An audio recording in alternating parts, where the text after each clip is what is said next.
வணக்கம். 5ஆம் வகுப்பு தமிழ் பாடம். 5ஆம் வகுப்பு தமிழ் பாடத்தில் இப்போ நாம எதனாலே அப்படிங்கிற அறிவியல் பாடல் பார்க்க போறோம். இன்னைக்கு இருக்கிற நம்மளுடைய உலக அறிவியல் வளர்ச்சிக்கு காரணம் ஏன், எதற்கு, எப்படி, எதனால் அப்படின்னு கேள்வி கேட்டது தான். இப்போ ஒரு மரத்திலிருந்து ஒரு ஆப்பிள் பழம் விழுகுது. அது மேலே போகாம ஏன் கீழே விழுகுது அப்படின்னு நியூட்டன் யோசிச்சதுனாலதான், நியூட்டன் கேள்வி கேட்டதுனாலதான் அந்த ஆப்பிள் கீழே விழுக காரணம் புவி ஈர்ப்பு விசை அப்படின்னு நம்மளால கண்டுபிடிக்க முடிஞ்சது. புரியுதுங்களா? அந்த மாதிரி மாணவர்களாகிய நீங்களும் உங்களுக்கு ஏற்படக்கூடிய அனுபவங்களை, நீங்க பார்க்கக்கூடிய விஷயங்களை, உங்களுக்கு ஏற்படக்கூடிய நிகழ்வுகளை ஏன், எதற்கு, எப்படி, எதனால்னு அணுகுனீங்கன்னா உங்களுக்கும் அறிவியல் ஞானம் ஏற்படும். நீங்களும் பின்னாளில் ஒரு அறிவியல் அறிஞராகவோ, அறிவியல் ஆராய்ச்சியாளராகவோ, ஒரு அறிவியல் கண்டுபிடிப்பாளராகவோ மாறுறதுக்கான வாய்ப்புகள் உண்டு. இப்போ இந்த பாடத்துல என்ன கேள்விகள் கேட்டிருக்காங்க, அதற்கான விடைகள் என்னன்னு பார்க்கலாம். இதுல சொல்லக்கூடிய சில விடைகள் உங்களுக்கு புரியாம இருக்கலாம். ஆனா நீங்க மேல் வகுப்பு போகும்போது அது படிப்படியாக உங்களுக்கு புரிய வரும். இப்போ பாடத்துக்கு போலாமா?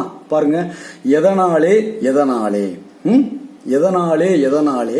பலவண்ண வானவில் எதனாலே. பாருங்க, வானவில்னா என்ன? ரெயின்போ. அந்த வானவில் ஏன் ஏற்படுது அப்படின்னு எதனாலே அப்படின்னு ஒரு கேள்வி கேட்டா, வானத்தில் உள்ள நீர்த்துளிகளில் சூரிய ஒளி ஊடுருவி, வானத்தில் உள்ள நீர்த்துளிகள் இருக்கு இல்லையா, அதுல சூரிய ஒளி ஊடுருவி அது சிதறல் அடையும். அந்த ஒளியானது சிதறல் அடைந்து நீர்த்துளிகளின் பின்புறமாக எதிரொலிப்பதால் உருவாகும் நிகழ்வே வானவில்.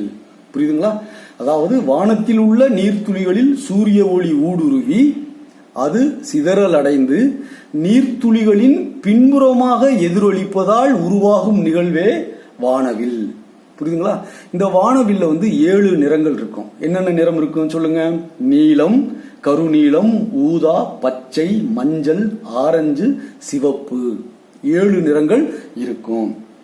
இதுதான் வானவில் உருவாக காரணம். அடுத்து பாருங்க, விண்மீன் ஒளிர்வது எதனாலே? விண்மீன் ஒளிர்வது எதனாலே? அதற்கு 1-2 காரணங்கள் சொல்றாங்க. அதாவது பாத்தீங்கன்னா, இந்த விண்மீன்களுடைய மையத்துல இருக்கக்கூடிய அந்த ஹைட்ரஜன் அணுக்கள் உயர் வெப்பநிலையில இருக்கும். ஏன்னா பெரிய அழுத்தம் காரணமாக உயர் வெப்பநிலையில இருக்கும். அந்த ஹைட்ரஜன் அணுக்கள் ஒன்றுடன் ஒன்று பிணைந்து ஹீலியம் அணுக்கருவாக மாறும். அப்போ சில விண்மீன்களில் இந்த ஹீலியம் அணுக்கருக்கள் பிணைந்து கார்பன் அணு உருவாகும். இவ்வாறு அணுக்கரு பிணைவு நடைபெறும் போது வெளிப்படும் ஆற்றலே இந்த விண்மீன்கள் ஒளிர காரணம் அப்படின்னு ஒரு காரணம் சொல்றாங்க. இன்னொரு காரணம் என்னன்னா, பூமியின் வளிமண்டலம் முழுவதும் ஒரே வெப்பநிலையில் இருக்காது. எப்படி? எனவே காற்று அடுக்குகள் அங்கும் இங்கும் நகரும். இந்த பூமியினுடைய வளிமண்டலத்தில் நிறைய காற்று அடுக்குகள் இருக்கு. அந்த காற்று அடுக்குகள் அங்கும் இங்கும் நகரும். ஒரு காற்று அடுக்கின் மீதுள்ள இன்னொரு காற்று அடுக்கு வேறு திசையில் செல்லும். இந்த காற்று அடுக்கின் வழியாகவே விண்மீனின் ஒளிக்கதிர்கள் வர வேண்டும். அவ்வாறு வரும் ஒளிக்கதிர் சற்றே ஒளி விலகல் அடையும். புரியுதுங்களா? அப்போ ஒவ்வொரு கணமும் அங்கும் இங்கும் என வெவ்வேறு திசைகளில் ஒளி விலகல் ஏற்படுவதால் விண்மீன்கள் மின்னுவது போல தோற்றம் தருகின்றன அப்படின்னு சொல்றாங்க. இப்போ அதாவது வளிமண்டலத்துக்கு வெளியே சென்று நீங்கள் விண்மீன்களை பார்த்தீங்கன்னு வைங்க, வளிமண்டலம் இருக்கு இல்லையா, அந்த வளிமண்டலத்துக்கும் மேலே போயிட்டு நீங்க விண்மீன்களை பார்த்தீங்கன்னா அவை மின்னாமல் சீராகவே ஒளிரும் அப்படின்னு சொல்றாங்க. இதெல்லாமே அறிவியல் பூர்வமான பதில்கள். இதை நம்ம சரியான விதத்துல புரிஞ்சுக்க முடியாட்டியும் நம்ம அதை உணர்ந்துகிட்டோம்னா அது நமக்கு எளிமையாக இருக்கும். புரியுதுங்களா? அடுத்து பாருங்க, ரோஜா பூ சிவப்பது எதனாலே அப்படின்னு கேக்குறாங்க. ரோஜா பூ அதுல அதனுடைய இதழ்கள்ல ஆந்தோசைனின் அப்படிங்கிற நிறமி இருக்கு. நிறமின்னு ஆங்கிலத்துல பிக்மெண்ட் சொல்லுவாங்க. அந்த நிறமி இருப்பதால அது சிவந்த நிறத்தில் காணப்படுகிறது. அதே ரோஜா பூ சிவப்பது எதனாலே? சரி, இலைகள் உதிர்வது எதனாலே? இலைகள் உதிர்வது எதனாலே? அதாவது ஏப்ரல் மே கோடை காலம் இருக்கு இல்லைங்களா, அந்த கோடை காலங்களில் இலைகள் எல்லாமே உதிர்ந்துரும். ஏன் அப்படின்னா கோடை காலத்துல வெப்பம் வந்து அதிகமாக இருக்கும். அப்போ அந்த மரத்திலிருந்து அந்த இலைகளின் வழியாக நீரானது என்ன இருக்கும், அதாவது அதை என்ன சொல்லுவாங்க அப்படின்னா நீராவி போக்குன்னு சொல்லுவாங்க. அந்த இலைகள் இருந்து நீரானது ஆவியாகி போய்கிட்டே இருக்கும். அப்படி இருக்கிற நீரெல்லாம் போயிடுச்சுன்னா மரம் என்ன ஆயிரும், செத்து போயிடும் இல்லையா? அப்போ அந்த நீராவி போக்க தடுக்கணும் அப்படின்னு என்னன்னா இலைகள் இல்லாம இருக்கணும். புரியுதுங்களா? அதனாலதான் அந்த கோடை காலங்களில் நீராவி போக்கை தடுப்பதற்காக தாவரங்களிலிருந்து இலைகள் உதிர்கின்றன. புரியுதுங்களா? அடுத்து பாருங்க, மின்மினி மின்னுவது எதனாலே? நீங்க கிராமங்களுக்கு போனீங்கன்னா இரவு நேரங்களில் வயல்வெளிகள்லையும் தோட்டப்பகுதிகள் காட்டு பகுதிகளில் சில மின்மினி பூச்சிகள் அழகா மின்னிக்கிட்டே இருக்கும். அந்த பூச்சியை நீங்க பிடிச்சி பார்த்தீங்கன்னா அதனுடைய பின்னாடி வந்துட்டு மின்னு மின்னு மின்னு மின்னிக்கிட்டே இருக்கும், லைட்டு போட்ட மாதிரி. அது ஏன் மின்னுது அப்படின்னு பார்க்கும்போது அந்த மின்மினி பூச்சிகளின் பின்னால என்ன பார்த்தீங்கன்னா லூசிஃபெரேஸ் அப்படிங்கிற ஒரு என்சைம் இருக்கு. அந்த லூசிஃபெரேஸ்ங்கிற என்சைம் வந்துட்டு மின்னும் தன்மை கூடியது, மின்னும் தன்மை அளிக்கக்கூடியது. அதனாலதான் அந்த மின்மினி பூச்சிகளினுடைய பின்னாடி லைட்டு மின்ற மாதிரி நம்மளுக்கு தெரியுது. அடுத்து பாருங்க, பறவைகள் பறப்பது எதனாலே?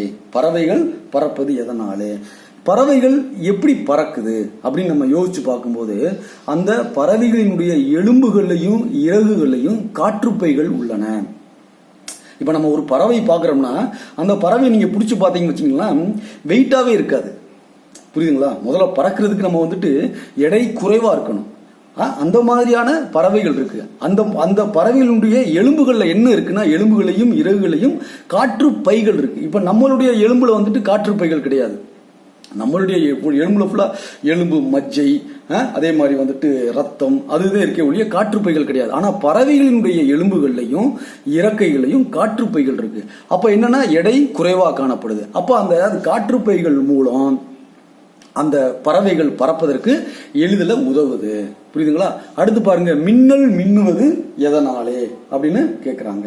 இந்த மின்னல் மின்னுவது எதனாலே இது வந்துட்டு ஒரு அறிவுபூர்வமான ஒரு கேள்வி. அதாவது என்னன்னா இந்த மேகம் இருக்கு இல்லைங்களா, அந்த மேகத்தினுடைய மேலையும் கீழையும் நேர் மின்னூட்ட துகள்கள் எதிர் மின்னூட்ட துகள்கள் இருக்கும்.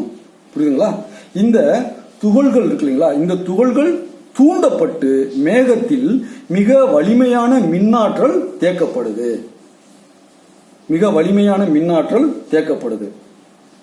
அப்போ இந்த மேகத்தின் கீழ்ப்பகுதியில் குவிந்துள்ள எதிர் மின்னூட்ட துகள்கள் நேர் மின்னூட்டம் பெற்ற நிலப்பகுதிக்கு மின்னிறக்கம் செய்யப்படுகின்றன. அப்போது அயனியாக்கம் செய்யப்பட்ட வாயுக்களின் பாதையில் முந்திக்கொண்டு முதலில் வெளிப்படும் வலிமையான முதன்மை ஒளிவெட்டு நிலத்தை அடைந்ததும் மின்னோட்டம் நிலத்திலிருந்து மேலே மேகத்தை நோக்கி திரும்பிச் செல்லும். இதனால் கண்ணை பறிப்பது போல் ஏற்படும் பளிச்சிடும் ஒளிதான் மின்னல் ஒளி. புரியுதுங்களா? இதை நம்ம என்னன்னா எளிமையா என்ன படிக்கணும் அப்படின்னா இந்த மின்னல் வந்து ஏன் மின்னுது அப்படின்னா மின்னிறக்கத்தால் மின்னல் மின்னுகிறது அப்படின்னு நம்ம எளிமையா படிச்சுக்க வேண்டியது. அப்ப மின்னிறக்கம் என்பது அப்படிங்கிறது நம்ம மேல் வகுப்புகளை போக போக படிச்சுக்கலாம். அடுத்து பாருங்க, மேகம் கருப்பது எதனாலே? பாத்தீங்கன்னா மேகத்துல வந்து அதிக அளவு நீர் இருக்கு. கரெக்டா? நமக்கு மழை பொழிய காரணம் மேகம். அந்த மேகத்துல அதிக அளவு நீர் இருக்கு. அப்போ அந்த மேகத்தின் வழியாக சூரிய ஒளி ஊடுருவ முடியாது.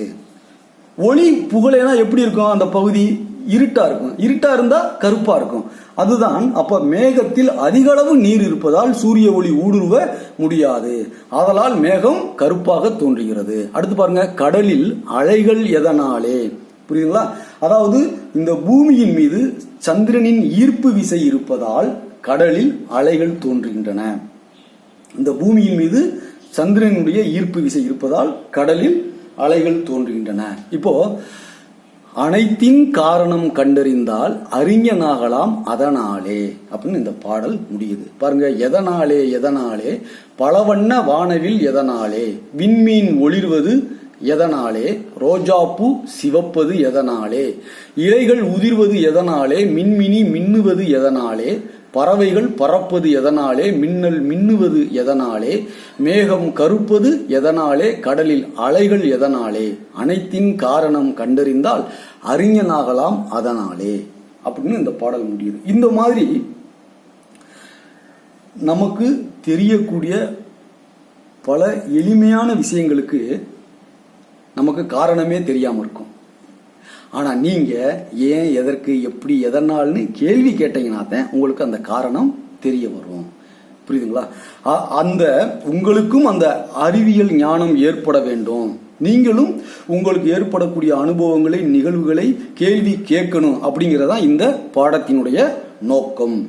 அப்படி இந்த பாடத்தினுடைய நோக்கம் நிறைவேறுச்சுன்னா நீங்களும் வந்துட்டு பின்னாளில் அறிவியல் அறிஞர்களாக ஆவீர்கள். உங்கள் அனைவருக்கும் எனது வாழ்த்துக்கள். இப்போ நாம அடுத்த பாடத்தை அடுத்த வீடியோல பார்க்கலாம். நம்ம தமிழ் பள்ளி சேனல்ல வர்ற வீடியோஸ் நீங்க பார்க்கணும்னா நம்ம தமிழ் பள்ளி சேனலை சப்ஸ்கிரைப் பண்ணுங்க. நன்றி, வணக்கம்.